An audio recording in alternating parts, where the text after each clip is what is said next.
नमस्कार, मैं हूं अंकुर और आप देख रहे हैं सत्य हिंदी।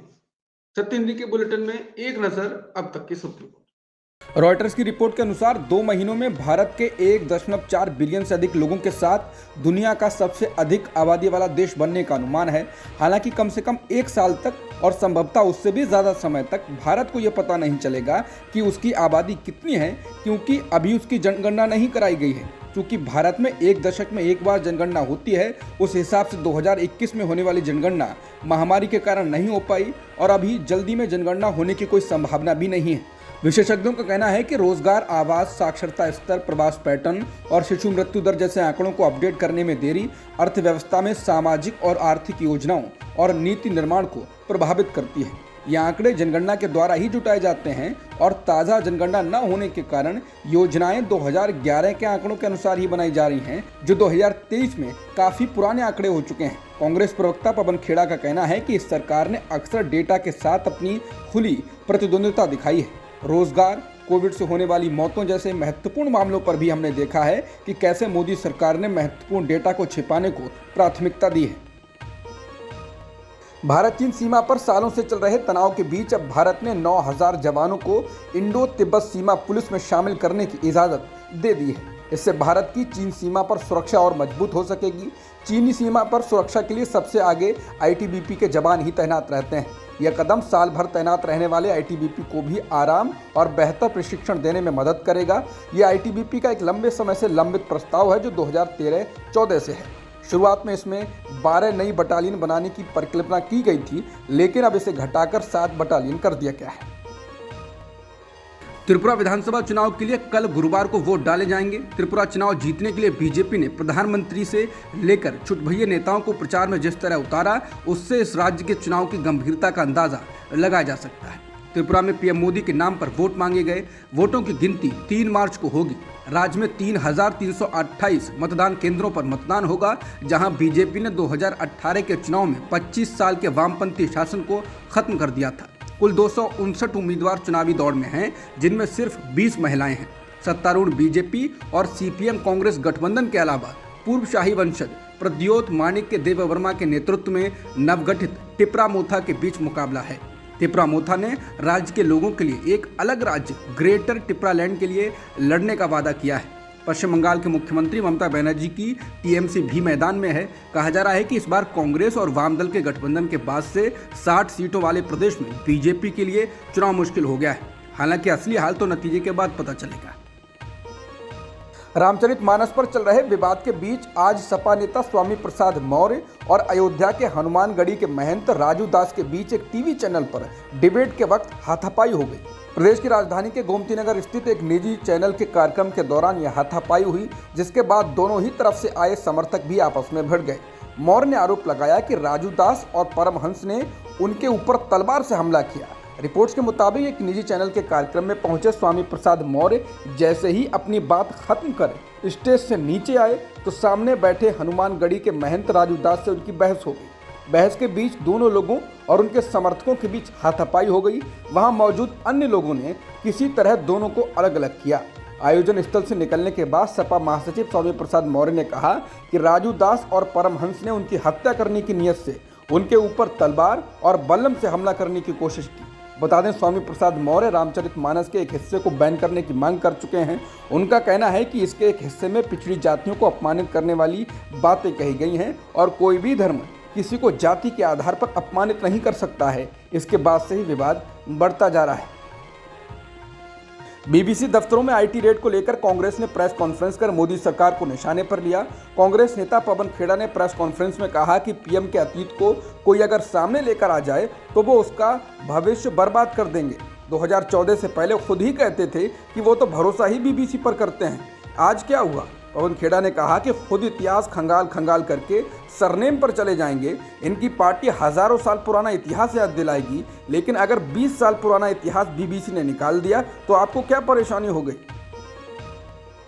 कांग्रेस नेता पवन खेड़ा ने बीबीसी रेड को लेकर की गई प्रेस कॉन्फ्रेंस में केंद्रीय एजेंसियों के दुरुपयोग को लेकर कहा, अब ईडी, सीबीआई, आईटी की भी अलग अलग देशों में शाखा खोलनी चाहिए, जैसे आरएसएस की होती हैं। शायद फिर हिंडनबर्ग जैसों को भी चुप करा सकें। मजाक बना दिया है देश का। खेड़ा ने कहा कि हम बनाना रिपब्लिक नहीं है, पवन खेड़ा ने कहा कि जो देश के मीडिया को काबू करता था अब विदेशी की मीडिया पर रेड डालेगा, ऐसा विश्वगुरु है। अपनी हंसी खुद उड़वाई जा रही है। बीबीसी के दिल्ली और मुंबई दफ्तरों के बाहर आज बुधवार को आईटीबीपी जवानों को तैनात किया गया। दिल्ली में बीबीसी दफ्तर के बाहर हिंदू सेना के मुट्ठी भर कार्यकर्ताओं ने प्रदर्शन किया। ये तैनाती उसी के मद्देनजर की गई। कुछ अन्य दक्षिणपंथी संगठन भी प्रदर्शन की योजना बना रहे हैं। बीबीसी के दोनों दफ्तरों में इनकम टैक्स सर्वे दूसरे दिन भी जारी है। सूत्रों के मुताबिक आयकर अधिकारी बीबीसी के लेखा और वित्त विभाग की जांच कर रहे हैं। ये कार्रवाई बीबीसी की मोदी को लेकर आई डॉक्यूमेंट्री के बाद हुई है। विदेशी मीडिया इसको डॉक्यूमेंट्री के बाद की गई बदले की कार्रवाई के रूप में दिखा रहा है।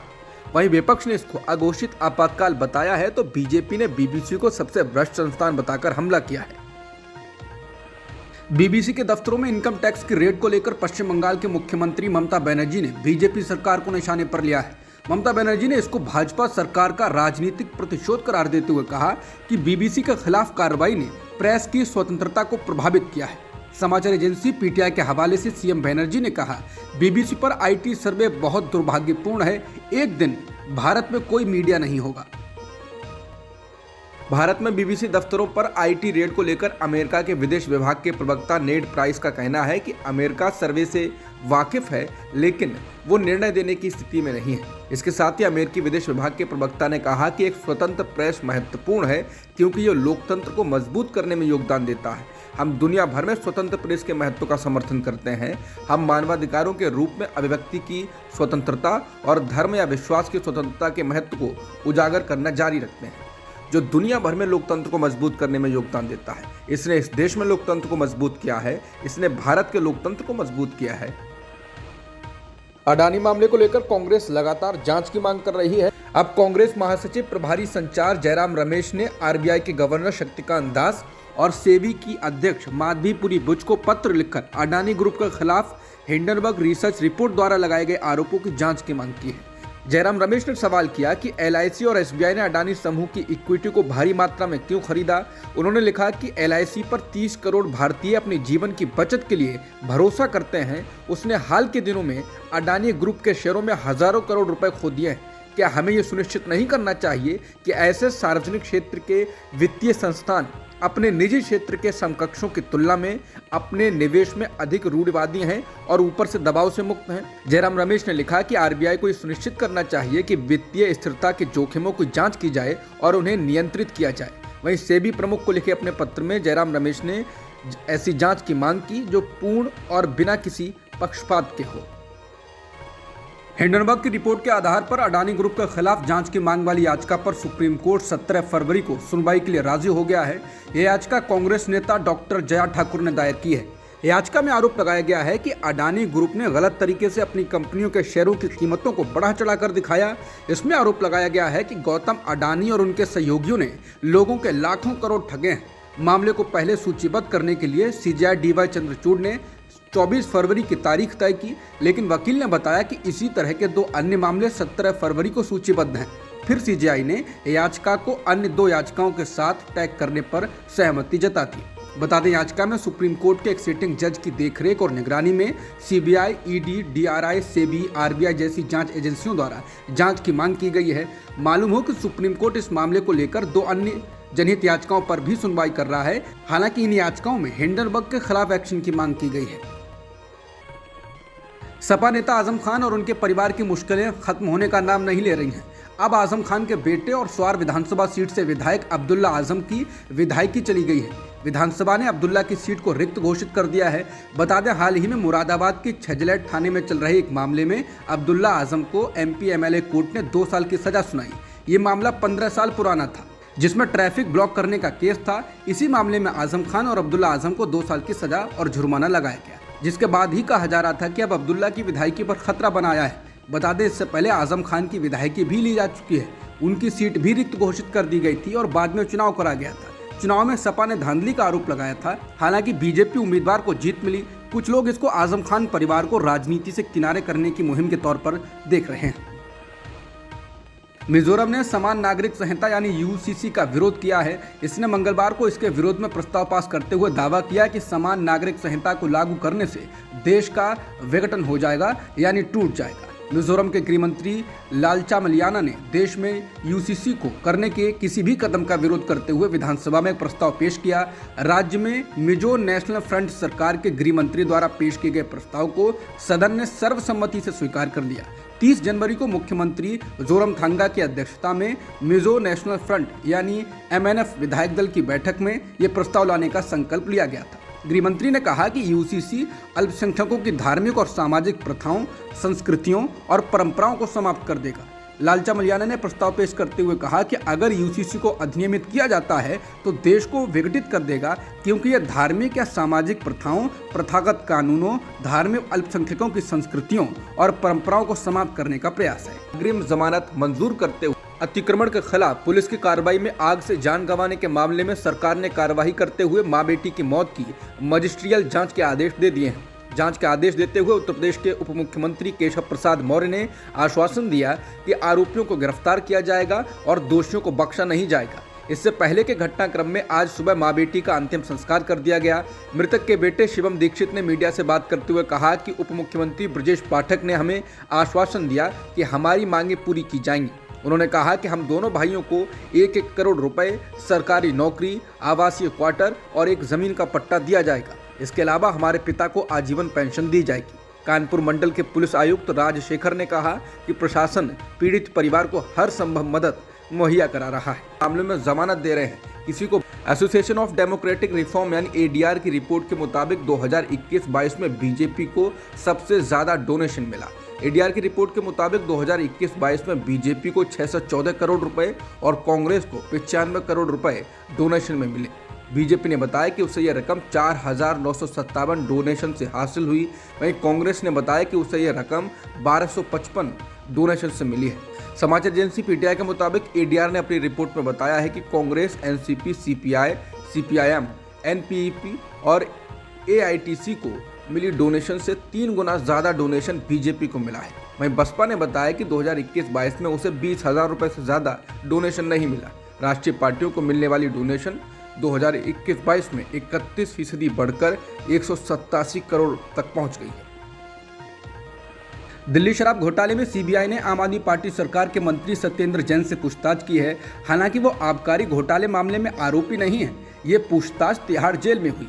ये जानकारी जैन के वकील ने दी है। PTI के मुताबिक जैन के वकील ने कहा कि जांच एजेंसी ने इस संबंध में पिछले शुक्रवार को विशेष जज MK नागपाल के सामने एक अर्जी दी थी।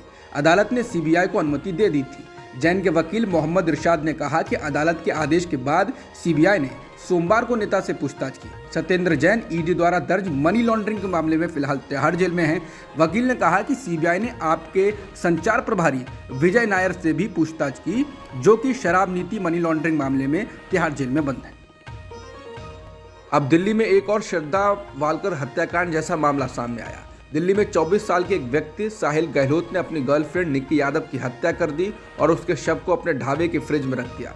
दिल्ली पुलिस की क्राइम ब्रांच के DCP सतीश कुमार ने न्यूज चैनलों को बताया कि 9 फरवरी को साहिल की मंगनी थी, जो किसी और के साथ तय हो गई थी। 10 फरवरी को शादी थी। ये बात जब निक्की यादव को पता चली तो उन्होंने साहिल को मिलने के लिए बुलाया। 9-10 फरवरी को साहिल की गाड़ी में दोनों की मुलाकात हुई। इस दौरान दोनों की बहस हुई। बहस के दौरान साहिल ने अपने मोबाइल फोन के केबल से निक्की यादव का गला घोंटकर हत्या कर दी। उसके बाद उसके शरीर को छुपाने की नियत से उसकी लाश को उनके खेतों में छोटा सा ढाबा था, उसके फ्रिज में छुपा दिया गया। साहिल को गिरफ्तार किया जा चुका है। उसे 5 दिन की रिमांड पर भेजा गया है। वहीं आज दिल्ली के दीनदयाल उपाध्याय अस्पताल में निक्की का पोस्टमार्टम होगा। चीन ने पाकिस्तान में अपने दूतावास का काउंसलर सेक्शन अस्थायी रूप से बंद कर दिया है। चीन का कहना है कि पाकिस्तान में सुरक्षा की बिगड़ती स्थिति के बीच ये फैसला किया गया है। हाल ही में चीन ने पाकिस्तान में रह रहे अपने नागरिकों को सतर्क रहने की भी सलाह जारी की थी। चीन ने काउंसलर सेक्शन बंद करने की वजह तकनीकी मुद्दे बताया है। चीनी दूतावास ने यह भी नहीं बताया कि ये तकनीकी समस्या किस तरह की है। काउंसलर सेक्शन को बंद रखने की समय सीमा क्या है, इसके बारे में कोई जानकारी नहीं दी गई है। चीनी दूतावास ने अपनी वेबसाइट पर काउंसलर सेक्शन बंद करने की घोषणा की। चीनी दूतावास ने अपने नोटिस में कहा कि तकनीकी मुद्दों के कारण इस्लामाबाद में चीनी दूतावास का काउंसलर सेक्शन 13 फरवरी 2023 से अगली सूचना तक अस्थायी रूप से बंद रहेगा। पिछले सप्ताह ही चीन ने एडवाइजरी जारी की थी, जिसमें कहा गया था कि पाकिस्तान में बिगड़ती सुरक्षा स्थिति के कारण चीनी नागरिकों को जोखिम हो सकता है। इस्लामाबाद की एक आतंकवादी रोधी अदालत ने बुधवार को पीटीआई के अध्यक्ष और पूर्व प्रधानमंत्री इमरान खान की अंतरिम जमानत की अवधि बढ़ाने के अनुरोध को खारिज कर दिया। तोशखाना मामले में पाकिस्तान के चुनाव आयोग के फैसले के बाद आयोग के दफ्तर के बाहर विरोध प्रदर्शन करने के संबंधित मामले में याचिका दायर की गई थी। कोर्ट के इस फैसले के बाद उनकी गिरफ्तारी भी हो सकती है। समाचार एजेंसी पीटीआई की खबर के मुताबिक पिछले साल चुनाव आयोग की ओर से अयोग्य साबित करने के बाद इमरान की पार्टी तहरीक-ए-इंसाफ ने आयोग के दफ्तर के सामने प्रदर्शन किया था। इसके बाद उनके खिलाफ पुलिस ने आतंकवाद निरोधक कानून के तहत केस दर्ज किया था, लेकिन उन्हें अंतरिम जमानत मिल गई थी। हालांकि अब अंतरिम जमानत की अवधि को आगे बढ़ाने की मांग को खारिज कर दिया गया है, क्योंकि सुनवाई में इमरान खान हाजिर नहीं हुए। उनकी हाजिरी के लिए उन्हें कहा गया था। भारतीय पुरुष क्रिकेट टीम अभी तीनों फॉर्मेट में पहले स्थान पर नहीं पहुंची है। हालांकि आईसीसी की अपनी गलती के कारण उसको कुछ घंटे के लिए पहले स्थान पर दिखाया गया था। इसके बाद कहा जाने लगा कि भारत तीनों फॉर्मेट में पहले स्थान पर पहुंच गया, क्योंकि टीम इंडिया पहले से ही वनडे और टी20 में रैंकिंग 1 नंबर पर है। लेकिन जब आईसीसी को अपनी गलती का एहसास हुआ तो उसने टेस्ट रैंकिंग को फिर से दुरुस्त किया और भारत एक बार फिर से दूसरे पायदान पर खिसक गया। अब तक की खबरों में इतना ही। बाकी खबरों के लिए बने रह सकते हैं आप सत्य हिंदी के साथ।